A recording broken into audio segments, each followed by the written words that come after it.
Hello students, मैं निखिल गुप्ता स्वागत करता हूं आपका इस वीडियो में, जिसमें हम लोग पृष्ठीय क्षेत्रफल और आयतन वाले चैप्टर में 13.1 प्रश्नावली के क्वेश्चंस शुरू करने जा रहे हैं। पिछले वीडियो में हम लोगों ने 13.1 प्रश्नावली के सभी उदाहरण कर लिए थे, जिसमें ये जान लिया था हमने प्रैक्टिकली मॉडल्स के थ्रू कि भाई पृष्ठीय क्षेत्रफल के क्वेश्चंस को किस तरह से सॉल्व किया जा सकता है। अगर आपने वो वीडियो देखा है तो फिर इसमें इतना प्रॉब्लम नहीं आएगी। अब आपको बहुत आसानी से क्वेश्चन सॉल्व हो जाएंगे। आसान से क्वेश्चन है उसके कंपेरिजन में। क्वेश्चन शुरू करने से पहले एक छोटी सी इंफॉर्मेशन कि भाई नोट्स और वीडियोस के लिए आप लर्न एंड शेयर की एप्लीकेशन डाउनलोड कर सकते हैं। वहां पर सभी सब्जेक्ट्स के नोट्स और वीडियोस आपको मिल जाएंगे सीक्वेंस में। उसके अलावा टेस्ट भी वहीं पर होता है, तो आप एप्लीकेशन जरूर डाउनलोड करें और टेस्ट और नोट्स और वीडियोस का फायदा उठाएं। शुरू करते हैं आगे। पहला क्वेश्चन है, दो घनों जिनमें से प्रत्येक का आयतन 64 सेंटीमीटर क्यूब है के संलग्न फलकों को मिलाकर एक ठोस बनाया जाता है। इससे प्राप्त घनाभ का पृष्ठीय क्षेत्रफल ज्ञात कीजिए। अब देखो, ये जैसे एक घन है, ये हमने लास्ट क्लास में भी यूज लिया था, ये एक घन है, तो ऐसा ही एक और घन है, तो यहां और एक यहां, दोनों को जोड़ दिया तो एक लंबी वो बन गई ना, घनाभ बन गया एक तरीके से। वो मैं एक बार डायग्राम बना करके आपको बताता हूं, उससे और क्लियर होगा आपको। देखो,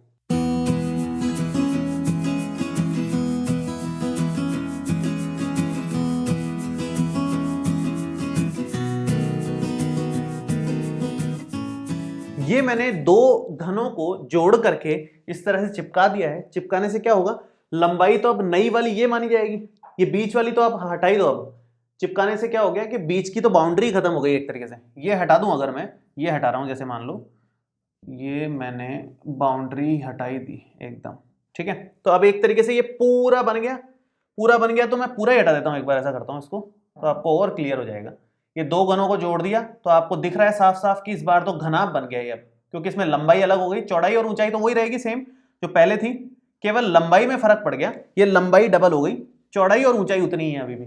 तो अब यहां पर कैसे आगे बढ़ना है, इसलिए ये बोला है कि दो घन है जिनमें से प्रत्येक का आयतन 64 सेंटीमीटर क्यूब है। घन का आयतन क्या होता है? घन का आयतन होता है, घन का आयतन का सूत्र है ए क्यूब। ए घन की कोर है, उसका क्यूब, और घन का आयतन कितना दिया हुआ है? 64 के बराबर ए क्यूब। तो ए कितना आ जाएगा? 64 की घात 1/3, और वो कितनी होती है? ये ए आ जाएगा, सॉरी, 64 की घाट 1/3 होती है 4, क्योंकि 4 का क्यूब करोगे तो 64 आएगा। 4 चौको 16, 16 चौक 64, तो 4 सेंटीमीटर ये हमारे पास घन की कोर आ गई। तो 4 सेंटीमीटर इसकी चौड़ाई और ऊंचाई आ गई। लंबाई हो जाएगी 4 + 4 8, ये 8 सेंटीमीटर लंबाई हो गई। अगर हमने दो घनों को जोड़ दिया है तो आप यहां पर अब घनाभ के लिए लिखोगे, घनाभ के लिए आप L, B और H लिखोगे, क्योंकि घनाभ में तो L, B, H होते हैं, घन में तो सिर्फ A होता है। अब दो घनों को अगर मिला करके एक ठोस बना दिया तो ये तो घनाभ बन गया, और घनाभ के लिए हमें L, B, H तीनों की जरूरत पड़ेगी। तो क्या लिखोगे आप? L का मान हो जाएगा 4 + 4 8 सेंटीमीटर, जुड़ करके डबल। B चौड़ाई सेम है और ऊंचाई सेम है। अभी तक चौड़ाई और ऊंचाई को तो हमने छेड़ा ही नहीं है, हम तो केवल लंबा किए हैं इसको, और कुछ नहीं किया इसमें, ठीक है। L, B, H आपके सामने है। अब आप क्या निकाल सकते हो? घनाभ का पृष्ठीय क्षेत्रफल निकाल सकते हो। तो घनाभ का पृष्ठीय क्षेत्रफल का सूत्र क्या होता है? घनाभ का पृष्ठीय क्षेत्रफल, शॉर्ट में लिख देता हूं, 2 × LB + BH + LH। ये हमने फॉर्मूलेस पहले वाले वीडियो में डिस्कस कर लिए हैं सारे। अगर आपने नहीं देखा है तो पहले वो वीडियो जरूर देख लें, क्योंकि 9th क्लास में जितने फॉर्मूलेस थे इस चैप्टर के वो सारे हमने डिस्कस कर लिए थे, वही 10th में काम आ रहे हैं सारे। आगे बढ़ते हैं, अब इसमें मान रखते हैं। तो 2 LB, L कितना? 8, B कितना? 4, तो 8 × 4 हो गया LB, प्लस में BH, B कितना? 4, H कितना? 4, प्लस में LH, L कितना? 8, H कितना? 4, ये हो गया कंप्लीट। अब इसमें बस कैलकुलेशन बची है, कुछ नहीं बचा। और 8 चौक होता है 32, 4 चौको 16, 8 चौक 32, 32 × 64, 64 और 16 कितने हो जाएंगे? 80। तो 2 × 80 जो कि होगा 160 सेंटीमीटर स्क्वायर के बराबर। 160 सेंटीमीटर स्क्वायर, ये आंसर आ गया फाइनल। तो बहुत आसानी से हमने इसको सॉल्व कर लिया। दो घनों को जोड़ करके नया घनाभ बना दिया हमने, और उस घनाभ के लिए लंबाई, चौड़ाई और ऊंचाई प्राप्त कर ली और फिर सिंपल फॉर्मूला लगा दिया। बहुत ही आसान क्वेश्चन था ये। नेक्स्ट देखते हैं सेकंड नंबर। सेकंड क्वेश्चन है, कोई बर्तन एक खोखले अर्धगोले के आकार का है जिसके ऊपर एक खोखला बेलन अध्यारोपित है। अर्धगोले का व्यास 14 सेंटीमीटर है और इस बर्तन की कुल ऊंचाई 13 सेंटीमीटर है। इस बर्तन का आंतरिक पृष्ठीय क्षेत्रफल ज्ञात कीजिए। ध्यान से देखेंगे किस तरह का डायग्राम बनेगा इसका। देखो एक बार, ये तो एक अर्धगोला है, यहां से ये एक अर्धगोला है और उसके ऊपर एक बेलन लगा रखा है, ये बेलन है। इस तरह का बर्तन है अर्धगोला और उसके ऊपर बेलन। ठीक है, जैसे मैं अगर प्रैक्टिकली आपको दिखाऊं कि कैसे बन सकता है ये, तो जैसे ये कटोरी को मान लो अर्धगोला है और ये उसके ऊपर बेलन हो गया, ये इस तरह का शेप हो जाएगा। तो ये अर्धगोला और ये बेलन इस तरह का शेप है, यहाँ पर कुछ भी भर सकते हो आप, ये उसका आयतन हो जाएगा। पृष्ठीय क्षेत्रफल मतलब कहाँ कहाँ टच कर सकते हो आप, तो ये चारों तरफ। अंदर वाला पूछा है तो एक ही बात है, तो इसकी कुछ मोटाई तो देनी रखी है, तो अंदर वाले कहाँ कहाँ टच कर सकते हो, जहाँ जहाँ बाहर टच कर सकते हो उतने ही हिस्से में अंदर होगा, वो सेम टू सेम ही है। अब इसमें क्या क्या दिया हुआ है, एक तो हमारे को दे रखा है कि अर्धगोले का व्यास 14 सेंटीमीटर है। ये व्यास 14 सेंटीमीटर है, इसका मतलब ये हिस्सा 14 सेंटीमीटर है यहां से यहां तक। अर्धगोले का व्यास और बेलन का व्यास सेम ही है वो तो इसका मतलब इसकी त्रिज्या कितनी हो जाएगी, 14 का आधा करोगे तो 7 सेंटीमीटर इसकी त्रिज्या आएगी अपने पास में। ठीक है, और दूसरी बात, कुल ऊंचाई 13 सेंटीमीटर दे रखी है। कुल ऊंचाई का मतलब है ये यहां से लेकर के कुल मिलाकर के यहां तक पूरा का पूरा 13 सेंटीमीटर दे रखा है। आप थोड़ा सा ऑब्जर्व करो, अगर इसकी त्रिज्या 7 सेंटीमीटर है तो ये हिस्सा कितना होगा, ये भी तो एक त्रिज्या ही है, सेंटर से कहीं भी मिला हो सब जगह त्रिज्या ही मानी जाएगी, तो ये भी 7 सेंटीमीटर ही है। तो ये अगर 7 सेंटीमीटर है और ये टोटल 13 सेंटीमीटर है, तो ये अपने आप ही 6 सेंटीमीटर हो गया कि नहीं हो गया बेलन। क्लियर है यहां तक? तो अर्धगोले की त्रिज्या भी आ गई, बेलन की त्रिज्या भी आ गई, बेलन की ऊंचाई भी आ गई, सब कुछ तो मिल ही गया। अब अपने को सिर्फ पृष्ठीय क्षेत्रफल से मतलब है। पृष्ठीय क्षेत्रफल का फॉर्मूला क्या होता है, दोनों का टोटल करना है अपने को, वो भी केवल वक्र पृष्ठ। टोटल की बात ही नहीं है, क्योंकि दोनों के दोनों खोखले हैं, खोखला ही अर्धगोला है और खोखला ही बेलन है। तो खोखले में तो संपूर्ण पृष्ठ का कोई रोल ही नहीं है यहां पर। तो यहां पर आप क्या लिखोगे कि आंतरिक पृष्ठीय क्षेत्रफल जो उसने पूछा है वो कितना आएगा, वो बराबर आएगा बेलन का वक्र पृष्ठीय क्षेत्रफल, वक्र पृष्ठीय क्षेत्रफल प्लस में अर्धगोले का भी वक्र पृष्ठीय क्षेत्रफल, अर्धगोले का वक्र पृष्ठीय क्षेत्रफल। ये दोनों क्या क्या होते हैं, फॉर्मूले बहुत सिंपल है। बेलन का तो होता है 2 पाई आर एच, सिंपल। अर्धगोले का, पूरे गोले का होता है 4 पाई आर स्क्वायर, अर्धगोले का हो जाएगा 2 पाई आर स्क्वायर। मान सबके हैं हमारे पास में, मैं यहां लिख देता हूं क्या क्या मान है, भले ही आप चाहो तो। आर का मान है 7 सेंटीमीटर और एच का मान है हमारे पास ये ऊंचाई 6 सेंटीमीटर। मान दोनों के हैं लेकिन डायरेक्ट मत रखो, कॉमन लो। कॉमन लोगे छोटा पड़ेगा, कैलकुलेशन आसान होगी। कॉमन कैसे लेंगे, देखो यहां पर 2 कॉमन दिख रहा है, पाई कॉमन दिख रहा है, आर कॉमन दिख रहा है, बचा एच, प्लस में 2 पाई आर ले लिया तो यहां आर बचा सिर्फ एक, 2 आर थे ना, आर स्क्वायर था। तो यहां पर आप मान रख सकते हैं अब अपन, ये हो गया 22/7। रेडियस आर, आर का मान है 7 सेंटीमीटर, 7, एच 6, आर 7, ये अलग चल रहा है। बहुत अच्छा, यहां पर ये हुआ कि 7 से 7 कट जाएगा, क्या बचेगा, 22 दूना 44 हो गया और गुणा में 6 और 7 13 हो गया। जब आप इन दोनों को गुणा करोगे तो ये आएगा 572 सेंटीमीटर स्क्वायर। ये फाइनल आंसर आ जाएगा। बहुत सिंपल सी कैलकुलेशन है, बहुत ही आसानी से इसका आंसर आ गया। मेन है इसका डायग्राम। डायग्राम अगर आप ढंग से बना पाते हो, एग्जाम में डायग्राम बनाना है सभी में, ये बात दिमाग में बिठा लो। डायग्राम तो एग्जाम में बनाना ही बनाना है आपको, फिक्स है ये तो। भले ही क्वेश्चन में दे ना दे तो बनाना है, देगा तो फिर टेंशन ही खत्म अपनी। ठीक है, चलो नेक्स्ट थर्ड क्वेश्चन देखो। तीसरा क्वेश्चन है, एक खिलौना त्रिज्या 3.5 सेंटीमीटर वाले एक शंकु के आकार का है जो उसी त्रिज्या वाले एक अर्धगोले पर अध्यारोपित है। इस खिलौने की संपूर्ण ऊंचाई 15.5 सेंटीमीटर है। इस खिलौने का संपूर्ण पृष्ठीय क्षेत्रफल ज्ञात करो। बहुत सिंपल सा है। सिंपल ये है कि भाई शंकु के आकार का है और उसी त्रिज्या वाले एक अर्धगोले पर अध्यारोपित है। मतलब नीचे अर्धगोला है, उसके ऊपर एक शंकु है। मैं एक बार डायग्राम बना के दिखाता हूं आपको, एग्जाम में डायग्राम आपको बनाना ही है वैसे भी। तो ये इस तरह का बनेगा लगभग। ये एक शंकु है जो कि एक अर्धगोले के ऊपर रखा हुआ है यूं। आप चाहो तो यहां पर यूं बना दो, हल्का सा यूं बना दिया, ठीक है। ये है सिचुएशन। 3.5 सेंटीमीटर त्रिज्या है, तो यहां से लेकर के यहां तक का जो पोर्शन है वो 3.5 सेंटीमीटर का हो गया। आगे संपूर्ण ऊंचाई 15.5 सेंटीमीटर है। संपूर्ण ऊंचाई का मतलब ये हो गया कि ये 15.5 सेंटीमीटर यहां से लेकर के यहां तक की बात चल रही है, ठीक है। अगर ये 15.5 है और ये 3.5 है, तो भाई जाहिर सी बात है इस केंद्र से सामने अगर आप सीधी लाइन डालोगे तो ये भी 3.5 ही आएगी। ये 3.5 है और टोटल 15.5 है। माइनस करोगे तो ये हिस्सा आ जाएगा कि नहीं आ जाएगा? ये हिस्सा मतलब इस शंकु की ऊंचाई मिल जाएगी हमारे को। कितनी मिलेगी? 15.5 में से 3.5 अगर आप माइनस करोगे तो 12 आता है। तो 12 सेंटीमीटर हमें शंकु की ऊंचाई मिल गई फाइनली, जो बड़ी काम आएगी अपने। तो शंकु की ऊंचाई हम निकाल चुके हैं 12 सेंटीमीटर, त्रिज्या 3.5 सेंटीमीटर निकाल चुके हैं। एक और चीज की जरूरत पड़ेगी, वो है एल, ये तिर्यक ऊंचाई एल निकालने की जरूरत पड़ने वाली है। वो कैसे निकाली जाए वो अभी हम डिस्कस करेंगे। पहले देख लें क्या पूछा है। इस खिलौने की संपूर्ण ऊंचाई 15.5 सेंटीमीटर है। इस खिलौने का संपूर्ण पृष्ठीय क्षेत्रफल ज्ञात करो। संपूर्ण पृष्ठीय क्षेत्रफल हम कैसे निकालेंगे, ध्यान से देखो आप। ये हमारा अर्धगोला है, अब ले दे के मेरे पास कटोरी है, कोई सुंदर सा अर्धगोला नहीं मिल पाया मुझे। ये हमारा लेकिन अर्धगोला है और इसके ऊपर ये शंकु है। ये जुगाड़ू डायग्राम आप देखो एक बार। ये भाई रुक जा, इस तरह का है, ठीक है।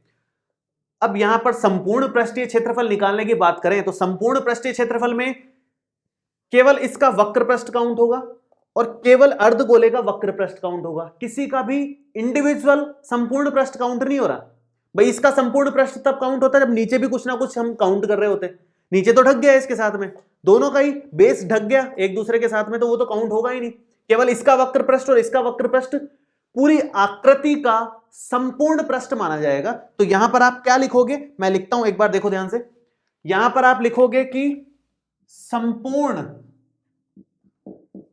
पृष्ठीय क्षेत्रफल हमारे पास आएगा बराबर में एक तो शंकु का वक्र पृष्ठ क्षेत्रफल प्लस अर्धगोले का वक्र पृष्ठ क्षेत्रफल।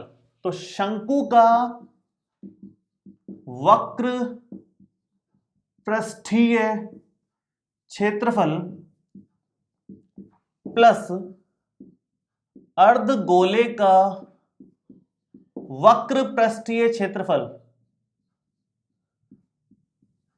ठीक है। अगर इसको टोटल करें तो कितना आएगा, ये बनेगा हमारे पास फॉर्मूला अगर लगाओ तो पाई आर एल प्लस में अर्धगोले का होता है 2 पाई आर स्क्वायर। बहुत सारे क्वेश्चंस में काम आया है, मेरे ख्याल से रट गए होंगे आपको फॉर्मूलेस। तो pi R L plus 2 pi R square, हमारे पास यहां पर आर है, इजिली अवेलेबल है आर 3.5 सेंटीमीटर। मैं यहां लिखता हूं कि आर का मान तो हमारे पास है 3.5 सेंटीमीटर, एच का मान हमारे पास है 12 सेंटीमीटर, लेकिन एल नहीं है। एल हमें निकालना पड़ेगा, एल हमारे पास नहीं है और मोस्टली क्वेश्चंस में एल निकालने को पूछता है वो। तो कैसे निकाला जाए एल?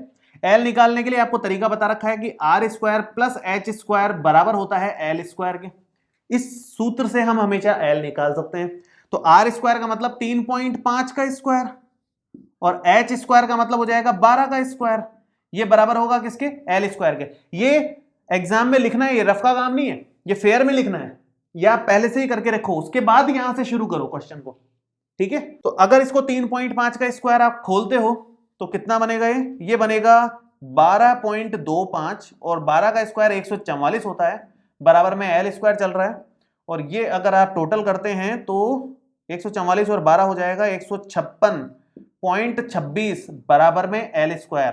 तो एल आएगा अंडर रूट में 156.26 जो कि होता है 26 नहीं सॉरी 25, यहां भी 25 और यहां भी 25, जो कि होगा 12.5 सेंटीमीटर। ये हमारा आंसर आ गया 12.5 सेंटीमीटर। एल हमें मिल गया है, अब तो बस मान रखना है। लेकिन मान रखने से पहले मैंने आपको बहुत बार बताया कि जब भी इस तरह की सिचुएशन हो, जब दो या दो से ज्यादा चीजें प्लस में या माइनस में लिखी है, तो पहले कॉमन लो। कॉमन लेने से काफी आसान हो जाएगा आपका क्वेश्चन। तो कॉमन लोगे तो यहां पर क्या क्या कॉमन दिख रहा है, पाई दिख रहा है, आर दिख रहा है, एल यहां बच गया, इधर 2 भी बचेगा और एक आर भी बचेगा, ये बच गया। मान रखो अब, तो पाई का मान है 22/7, आर का मान हमारे पास में है 3.5 और एल का मान है 12.5 प्लस में 2 गुणा आर का डबल कर दो, 3.5 का डबल सीधा 7 लिख रहा हूं मैं, डबल करके डायरेक्ट लिख दिया मैंने। 2r, आर है 3.5, इसको 2 टाइम्स करोगे तो 7 आएगा, मैंने डायरेक्ट लिख दिया यहां पर। ठीक है, कितना बनेगा फाइनल? ये फाइनल बनाने के लिए एक काम करो, यहां से पॉइंट हटा लो, नीचे लगा लो 10 और ये 7 से इसको काट लो, 7 पंजे 35। ठीक है, बड़े आसान कैलकुलेशन हो गई। अब 22 को 5 से गुणा करोगे तो ये आएगा 110, नीचे बच रहा है 10, गुणा में ये 22.5 और 7 मिलकर के हो जाएंगे 19.5, ये एक 0 से एक 0 कटेगा और ये टोटल कितना बनेगा? ये आएगा आंसर 214.5 सेंटीमीटर स्क्वायर। आप करके देख लेना, सिंपल सा आंसर है, ये फाइनल आंसर मिल जाएगा आपको। ठीक है, तो बहुत छोटी सी कैलकुलेशन है, ज्यादा कुछ कैलकुलेशन नहीं है। थोड़ी बहुत कैलकुलेशन इस तरफ जरूर थी, इस तरफ तो बहुत कम कैलकुलेशन में आंसर आ गया। मेन है डायग्राम, अगर आप ठीक से बना पाते हो, सब कुछ लिख पाते हो, कौन सी कितनी लेंथ है, तो मुझे नहीं लगता कि इतनी दिक्कत आपको आने वाली है। प्रैक्टिकली हम समझते हुए चलेंगे तो कहीं दिक्कत नहीं आने वाली, बहुत आसान क्वेश्चन होते हैं। ठीक है, चलो नेक्स्ट देखते हैं। चौथा क्वेश्चन है हमारे पास, भुजा 7 सेंटीमीटर वाले एक घनाकार ब्लॉक के ऊपर एक अर्धगोला रखा हुआ है। अर्धगोले का अधिकतम व्यास क्या हो सकता है और इस प्रकार बने ठोस का पृष्ठीय क्षेत्रफल ज्ञात कीजिए। एक घन है, घन मतलब जैसे मान लो ये एक घन है और इसके जस्ट ऊपर एक अर्धगोला रखा हुआ है। इस अर्धगोले का मैक्सिमम व्यास कितना हो सकता है? मैं यहां पर रख देता हूं, ऐसा करता हूं। इस अर्धगोले का मैक्सिमम व्यास कितना हो सकता है? ये अर्धगोला देखो, अभी यहां पर जगह छूट रही है ना, थोड़ा सा और हो सकता है। मैक्सिमम व्यास कितना हो सकता है? जितना इसकी ये भुजा की लंबाई होगी, इस वर्ग की, इस घन की कोर की लंबाई या इस वर्ग की भुजा की लंबाई जितनी होगी यहां से यहां तक, उतना इसका मैक्सिमम व्यास हो सकता है, इससे ज्यादा तो हो नहीं सकता। तो यहां पे यही बताना है। पहला क्वेश्चन तो बहुत आसान है इसका कि भाई मैक्सिमम अधिकतम व्यास कितना हो सकता है? 7 सेंटीमीटर व्यास हो सकता है उसका, अधिक से अधिक, इससे अधिक नहीं हो सकता। मैं एक बार डायग्राम भी बना देता हूं आपके सामने।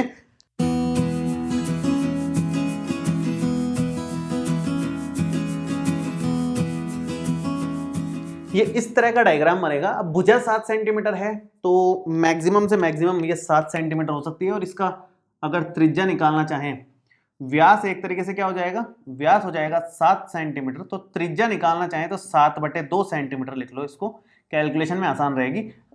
डिवाइड मत दो पूरा का पूरा। ठीक है, दूसरी बात, आर का मान आपके पास में है, ए का मान, ए बराबर 7 सेंटीमीटर। घन की बात करें तो क्योंकि हमें आर और ए की जरूरत पड़ेगी इसलिए मैंने पहले ही लिख लिए हैं। अब मैं शुरू करता हूं क्वेश्चन। वहां पर हमें आगे क्या पूछा है?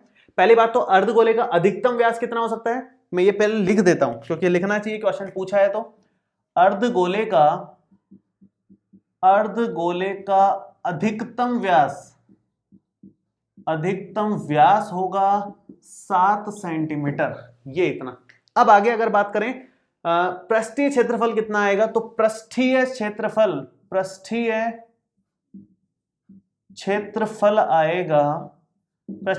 आएगा, देखो, एक तो घन का पृष्ठीय क्षेत्रफल।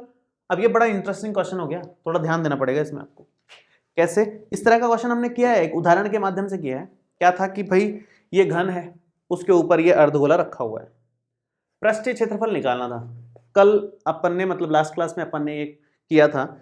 तो अगर इसका पृष्ठीय क्षेत्रफल निकालना है तो आपको इस घन का संपूर्ण पृष्ठीय क्षेत्रफल निकाल करके आपको ये वृत्त माइनस करना पड़ेगा, क्योंकि इसके ऊपर तो ये रखा हुआ है। तो घन का संपूर्ण पृष्ठीय क्षेत्रफल तो काम ही नहीं आ पाया भाई। घन का संपूर्ण पृष्ठीय क्षेत्रफल तब काम आ पाता जब ये पूरा सब कुछ काम आ पाता, लेकिन क्योंकि उसके ऊपर ये रख दिया है हमने, तो ये हिस्सा तो काम ही नहीं आ रहा अभी।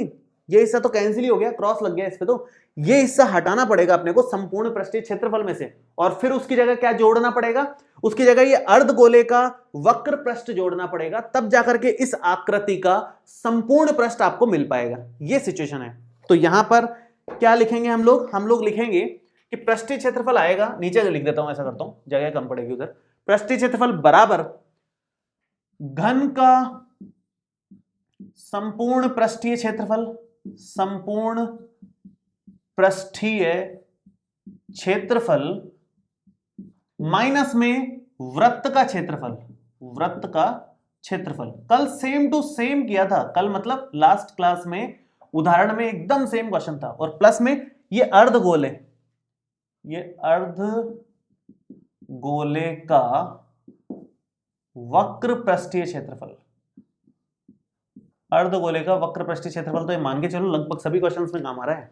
क्या आएगा इसका? घन का संपूर्ण पृष्ठीय क्षेत्रफल होता है 6a², आपको याद होना चाहिए, और वृत्त का क्षेत्रफल सबको पता ही होता है हमेशा से πr², और अर्धगोले का वक्र पृष्ठीय क्षेत्रफल तो हर क्वेश्चन में आ रहा है 2πr², रट जाना चाहिए आपको, ठीक है। अब आगे इसको थोड़ा सा कैलकुलेट कर लो, कैलकुलेट करोगे तो 6a², 2πr² में से πr² गया तो 1πr² बच जाएगा। अब बहुत छोटी सी कैलकुलेशन है, हम लोग आसानी से कर सकते हैं। a का मान हमारे सामने है, r का मान हमारे सामने है, कर लेंगे हम लोग। देखो कैसे आएगा, 6 इंटू a का मतलब 7 का वर्ग, प्लस में पाई का मतलब 22/7, और r², r है 7/2 गुणा 7/2, स्क्वायर है इसलिए 2 बार लिखा। क्या आएगा, 7 से 7 कट गया, 2 से 11 बार कट गया, ठीक है। अब बचेगा कितना, 6 गुणा 49, और प्लस में 11 7 77/2, ये बन रहा है। कितना आ रहा है, ये आ जाएगा हमारे पास में 294, और प्लस में 77/2 होता है हमारे पास में 38.5। टोटल करो, टोटल कितना आएगा, ये आएगा 332.5 सेंटीमीटर स्क्वायर। ये फाइनल आंसर आएगा हमारे पास में। तो इस तरह से इजीली निकाल सकते हैं, एकदम सेम एग्जांपल हमने किया था, सिंपल सा तरीका है भाई। हमें ये वृत्त का क्षेत्रफल माइनस करना होता है, ये बात विशेष ध्यान देने की है। ज्यादातर स्टूडेंट्स यहीं पर गलती करते हैं कि वृत्त का क्षेत्रफल क्यों माइनस करना है, क्योंकि भाई हमने इसको ढक दिया है ना, तो वृत्त वाला हिस्सा तो ढक गया, वो तो हमें निकालना पड़ेगा, वो तो माइनस करना ही पड़ेगा। उसकी जगह फिर हम जोड़ रहे हैं इस अर्धगोले का वक्र पृष्ठीय क्षेत्रफल। तो इस तरह से क्वेश्चन को सॉल्व करना है। नेक्स्ट पे आते हैं 5th नंबर क्वेश्चन। देखो 5th नंबर क्वेश्चन है, एक घनाकार ब्लॉक के एक फलक को अंदर की ओर से काटकर एक अर्धगोलाकार गड्ढा इस प्रकार बनाया गया है कि अर्धगोले का व्यास घन के एक किनारे के बराबर है। शेष बचे ठोस का पृष्ठीय क्षेत्रफल ज्ञात कीजिए। बहुत सिंपल सा है। अभी तक हमने घन के ऊपर अर्धगोला रखा था, अब घन के अंदर खड्डा करके अर्धगोला रखना है। मतलब सिचुएशन में एक बार समझा देता हूं आपको, फिर मैं डायग्राम बनाऊंगा उसका कैसे बनेगा वो। जैसे ये घन है, ये अंदर से हालांकि खाली है, लेकिन खाली नहीं लेना, भरा हुआ ही लेना है, और यहां पर खड्डा करना है। ऊपर घन एकदम अंदर से भरा हुआ है मान लो, और ऊपर से खड्डा कर रहे हो, और ये जो अर्धगोला है ये इसके अंदर इतना फिट हो जाए, मतलब खड्डा इस तरह से हो कि ये ऊपर से अर्धगोला जैसे दिख रहे, यहां पर इस तरह से दिखे, मतलब ये भरा हुआ पोर्शन है, ये इधर भरा हुआ पोर्शन है, चारों तरफ भरा हुआ पोर्शन है, लेकिन ये डायग्राम इस तरह का रहेगा कि अर्धगोला यहां पर यूं दिखेगा, और बाकी का सिंपल यूं घन जो है अपना नॉर्मल, बाकी तो सिर्फ ऊपर से यूं हो जाएगा, खड्डा हो जाएगा उसके अंदर। बाकी ठोस है घन, खोखला नहीं है घन, ठीक है।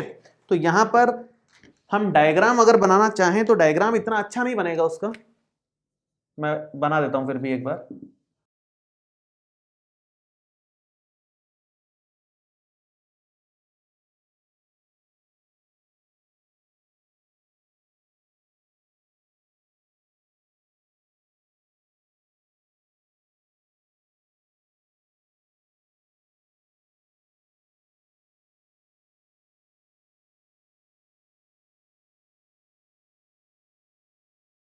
ये लगभग इस तरह का डायग्राम हमारे सामने आएगा। अब इसने बोला है कि एक घनाकार ब्लॉक के एक फलक को अंदर की ओर से काटकर एक अर्धगोलाकार खड्डा इस प्रकार बनाया गया है कि अर्धगोले का व्यास घन के एक किनारे के बराबर है। मतलब ये एंड टू एंड ही चलेगा पूरा, लास्ट से लास्ट तक। शेष बचे ठोस का पृष्ठीय क्षेत्रफल ज्ञात कीजिए। अब यहां पर ना तो इसने कुछ त्रिज्या बताई है, ना इसकी कुछ कोर बताई है, कुछ नहीं बोला। कुछ नहीं बोला तो हमें अपनी तरफ से लेना पड़ेगा। जैसे मान लो यहां पर कि माना घन की कोर या भुजा a सेंटीमीटर, और साथ में एवं गोले की त्रिज्या या अर्धगोले की त्रिज्या बोल दो, वो है r सेंटीमीटर, ये मान लिया हमने। अब इसके हिसाब से बना लेंगे सेम टू सेम जो चौथे वाले में किया था वही पांचवें वाले में करना है हमें ठोस का पृष्ठीय क्षेत्रफल निकालना है। पृष्ठीय क्षेत्रफल तो वो कितना आएगा, ध्यान से देखें हम लोग, वो आएगा एक तो घन का संपूर्ण पृष्ठीय क्षेत्रफल, घन का संपूर्ण पृष्ठीय क्षेत्रफल, उसमें से माइनस करना पड़ेगा अगेन वृत्त का क्षेत्रफल माइनस ही करना पड़ेगा, क्योंकि अभी भी वो वृत्त वाला शेप तो काट ही दिया ना, उसमें तो खड्डा कर दिया, वो उतना हिस्सा तो घन का रहा ही नहीं, फिर उसके अंदर तो अब क्या चले गई है, कटोरी चले गई है, अर्धगोला चला गया है। तो आप वृत्त का क्षेत्रफल तो अभी भी हटाओगे और प्लस करोगे, जैसे यहां पर है ये वृत्त के शेप में काट करके अंदर घुसाया ना इसको, तो वो तो हटाएंगे ही, और साथ में इसका वक्र पृष्ठ जो दिख रहा है अपने को ऊपर ऊपर से वो भी हमें लेना है। तो यहां पर आएगा वृत्त का क्षेत्रफल प्लस अर्धगोले का वक्र पृष्ठीय क्षेत्रफल, वक्र पृष्ठ क्षेत्रफल, ये हमारे को लेना है। इसमें क्या आएगा final, 6a² minus pi r square plus में 2πr²। आप थोड़ी सी कैलकुलेशन कर लो, ये दोनों माइनस होकर गए, मतलब 2πr² में से πr² जाएगा तो एक πr² बचेगा, और यही हमारा फाइनल आंसर है। अच्छा, एक और छोटी सी चीज है इसमें, ये फाइनल आंसर नहीं कह सकते हम, ये जो a है वो व्यास के बराबर है। व्यास किसके बराबर है, व्यास बराबर है a के, क्योंकि इसकी जो कोर है वही व्यास के बराबर है, ये दिया हुआ है इसने। अब त्रिज्या निकालना चाहे r, तो वो a/2 सेंटीमीटर आएगी कि नहीं आएगी, a/2 सेंटीमीटर आएगी, तो r की जगह मैं a/2 लिख देता हूं, तो 6a² प्लस में पाई और ये a/2 का स्क्वायर। और अगर आप रेडियस की फॉर्म में निकालना चाह रहे हो तो a की जगह 2r भी लिख सकते हैं, वो आपकी चॉइस है, उसके अकॉर्डिंग निकल जाएगा। क्या बनेगा ये बनेगा 6a² प्लस में πa² अपॉन में 4। ज्यादा से ज्यादा आप a² कॉमन ले सकते हो, यहाँ पर a² अगर कॉमन ले लेते हैं तो 6 + π/4 बचेगा, जिसको आप एलसीएम ले सकते हो। एलसीएम लोगे तो a² तो बाहर है ही, 24 + π और बटे में 4, इतना सेंटीमीटर स्क्वायर फाइनल आंसर आया। अगर मान नहीं दे रखे हैं तो आप ऐसे निकाल लो, उसमें कोई दिक्कत नहीं है। मान दे रखे हैं तो डायरेक्ट निकल जाएगा, मान रख करके, मान नहीं दे रखे तो केवल इतना छोड़ दो, वही आपका फाइनल आंसर है। तो इस तरीके से हमने 5 क्वेश्चंस तो कर लिए हैं, टोटल इसमें 9 क्वेश्चंस हैं, वो हम बाकी के 4 क्वेश्चंस बहुत अच्छे क्वेश्चंस हैं, वो नेक्स्ट वीडियो में कवर करेंगे। आपको इस वीडियो में कोई भी डाउट हो तो आप नीचे कमेंट बॉक्स में लिख सकते हैं, और ये वीडियो कैसा लगा ये भी कमेंट करके जरूर बताएं। मिलते हैं आपसे अगले वीडियो में, थैंक यू सो मच।